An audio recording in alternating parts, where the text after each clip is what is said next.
Akkam jirtu kun sagantaa keenya kan YouTube Odaa 64 chaanalii jedhamuun darbuudha. Barnoota hedduu achirraan kennuu dandeenya. Afaan Ingilizii, herrega, fiiziksii fi barnoota adda addaa achirraan gadhiifama, achirraan ni kennama jechuudha. So har'a kan qopheesse someone, somebody, anyone, anybody, no one, nobody, everyone, everybody kan jedhu kana jechuudha. Waan adda addaa qoodee xiinxala kennina jechuudha har'a. For the people or for the persons, namaaf yookaan ammoo namaaf kan ta'u, namaaf. For the people, namaaf jechuudha. The people or the people or the person, personii fi people illeen tokkuma jechuudha. People and the person, the same meaning, you know. Namaaf jechuudha. Namaaf maaltu jedhama? Somebody, someone or somebody, someone fi somebody illeen tokkuma. The same meaning, alright? Someone and somebody. Namaaf jedhama jechuudha. Someone, somebody. Nama wahii akka jechuuti. Nama wahii. Someone and somebody. Nama wahii jechuudha. So, itti aansee anyone. Anyone and anybody. Anyone and anybody. Anybody osoo hin taane anybody or anybody dialectidha. Anybody or anybody. Anyone hiikkisaa tokko. Anyone fi anybody tokkuma hiikkisaa. Nama kamillee Oromiffaan yaada jedhu qaba. No one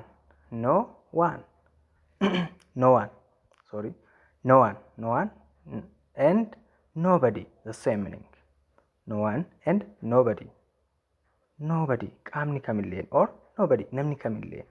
No one inni jedhu sullee nama bakka buuti. One lakkoobsa utuu hin taane nama bakka buuti. No one and nobody.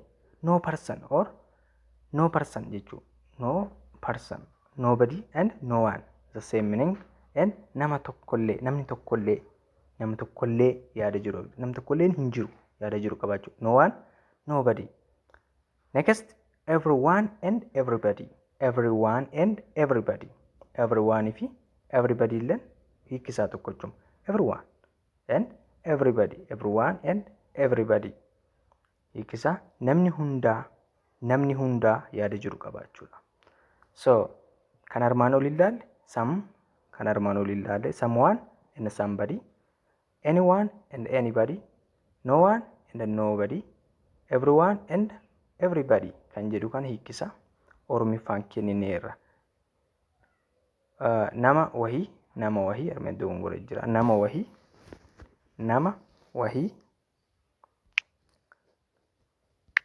wahii akka jechuuti.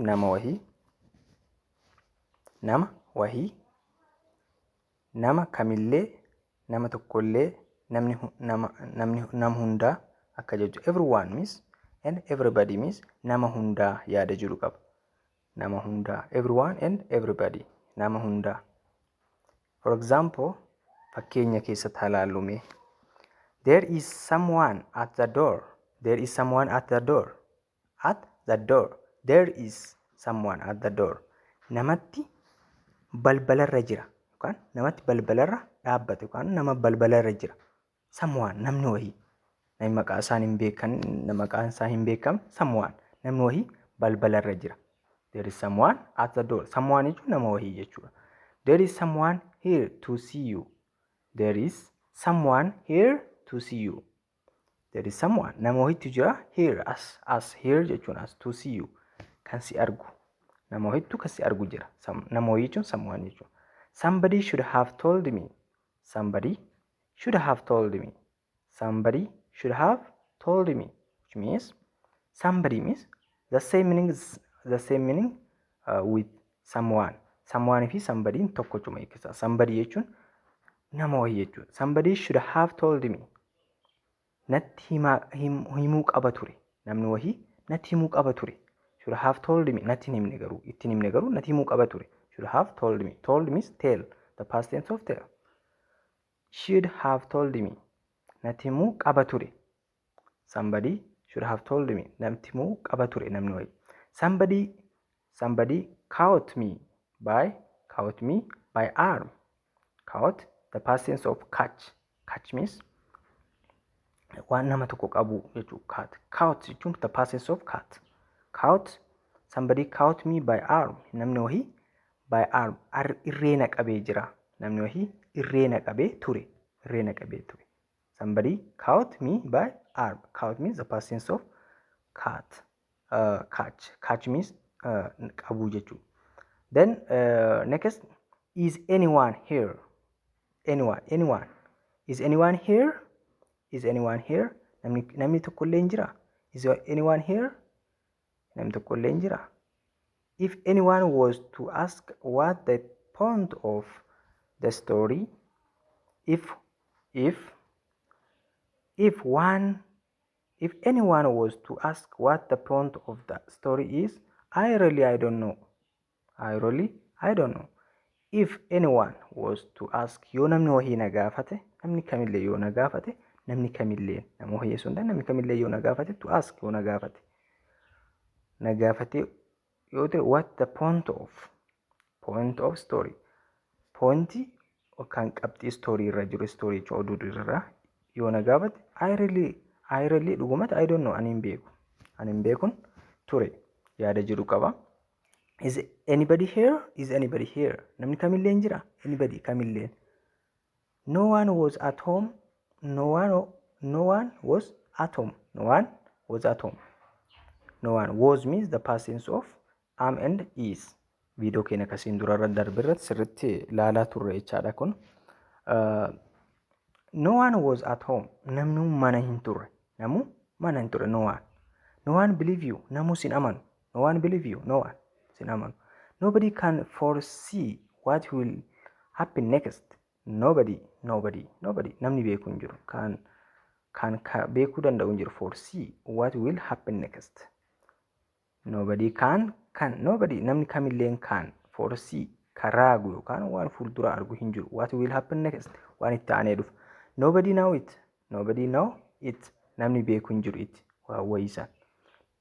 Nobody came. Namni tokkolleen hin dhufne. Nobody means nama tokkolleen. Good morning everybody. Everybody means nama hundaa. Everybody knows Hacaaluu namni hundi ni beeka. Everybody knows Hacaaluu.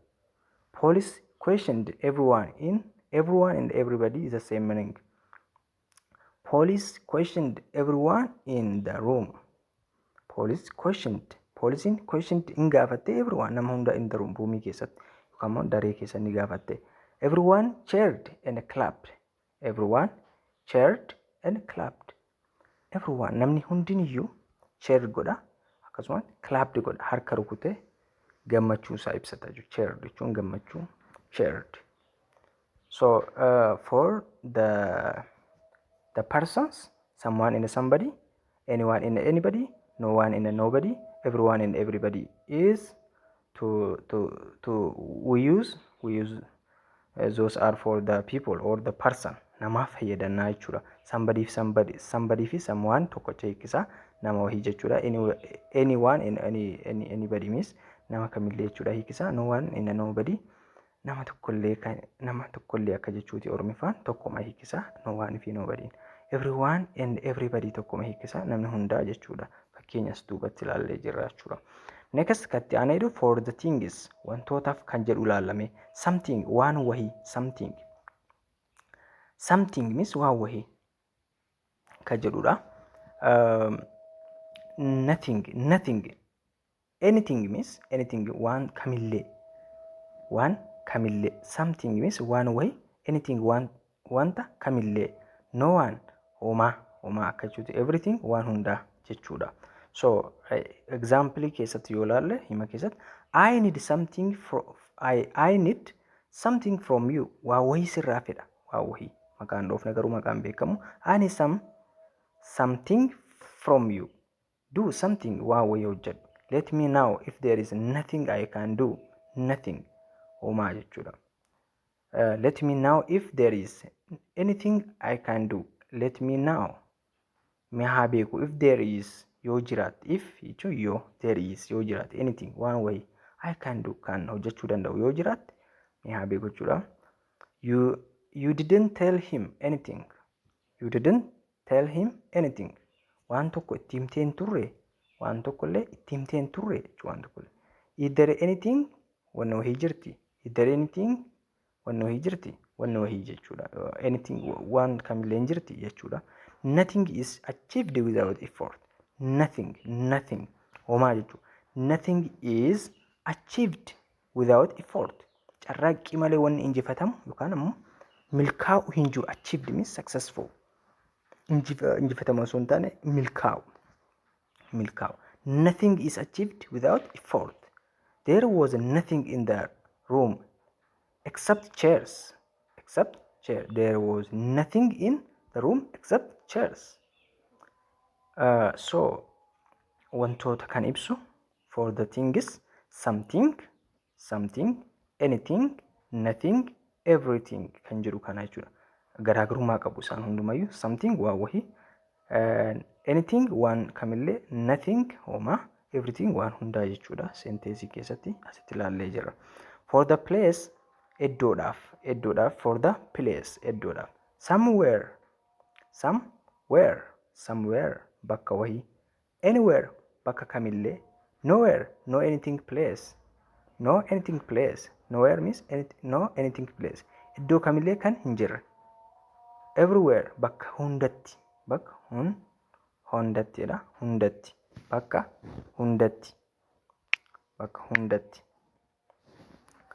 hundatti yaada jedhudha. Example, I know somewhere you can go. I know somewhere we can go. I know hin beeka somewhere bakka wahii hin beeka. We can go bakka nuti deemnu wahii, bakka nuti deemuu dandeenyu wahii ni beeka. I have seen you somewhere before. Bakka itti si argee ture asiin dura. Somewhere means bakka wahii. You may go anywhere you like. Bakka feete anywhere bakka feete dhaquu ni dandeessa. Bakka feete dhaquu deemuu ni dandeessa. Bakka feete deemuu ni dandeessa. You may go anywhere you like. Bakka feete dhaquu. I don't have anywhere to stay. I don't have anywhere to stay. Bakka turu hin qabu. Akka jechuuti. Anywhere bakka kamillee bakka turu hin qabu. Do you know anywhere I can buy? Do you know anywhere I can buy a second-hand computer? Do you know anywhere I can buy a second-hand computer? Do you know beekta anywhere kamillee haa ta'u eessallee haa ta'u I can buy kan bitachuu danda'u a second-hand computer. Second-hand computerii kan ta'e yookaan ammoo kan namni qabatee jiru, computer qabatamee jiru eessallee yoo ta'e beektaa kan irraa dhaqee bitachuu danda'u eessallee anywhere jechuudha. I have looked everywhere for my keys, but I can't find them. I have looked everywhere for my keys. I have looked everywhere. Bakka kamillee everywhere bakka hundaa soqeera. Looked for means soqeera. My keys key yookaan immoo furtuu kiyya. But I can't find them. Garuu argachuu hin dandeenye. He follows me everywhere. Inni bakka hundatti na hordofa. Everywhere means bakka hundaa. Everywhere. Asirratti for the place, somewhere, anywhere, nowhere, everywhere kan jedhu kana jechuudha. Biluudhaan kan barreeffame kun somewhere, anywhere, nowhere, everywhere. Somewhere bakka wahii, anywhere bakka kamillee, nowhere no anything place iddoo kamillee kan hin jirre. Everywhere bakka hundatti yaada jirudha. Maalaqa for the place fakkeenyota kana sirriitti ilaallee jirra jechuudha. For the things wantootaaf ammoo something, anything, nothing, everything kan jedhu ilaallee something, anything, nothing, everything kan jedhu ilaallee jirra. Fakkeenyas ilaallee jirra jechuudha. For the person or the people namaaf kan ta'u ammoo someone or something tokkoma hiikisa. Anyone and anybody tokkoma hiikisa. No one and nobody hiikisaa tokkoma. Jechuunis someone fi somebody hiikisaa tokkocha. Nama wahii jechuudha. Anyone and anybody hiikisaa tokkocha. Nama kamillee jechuudha. No one and nobody nama tokkollee kan hin taane akka jechuudha.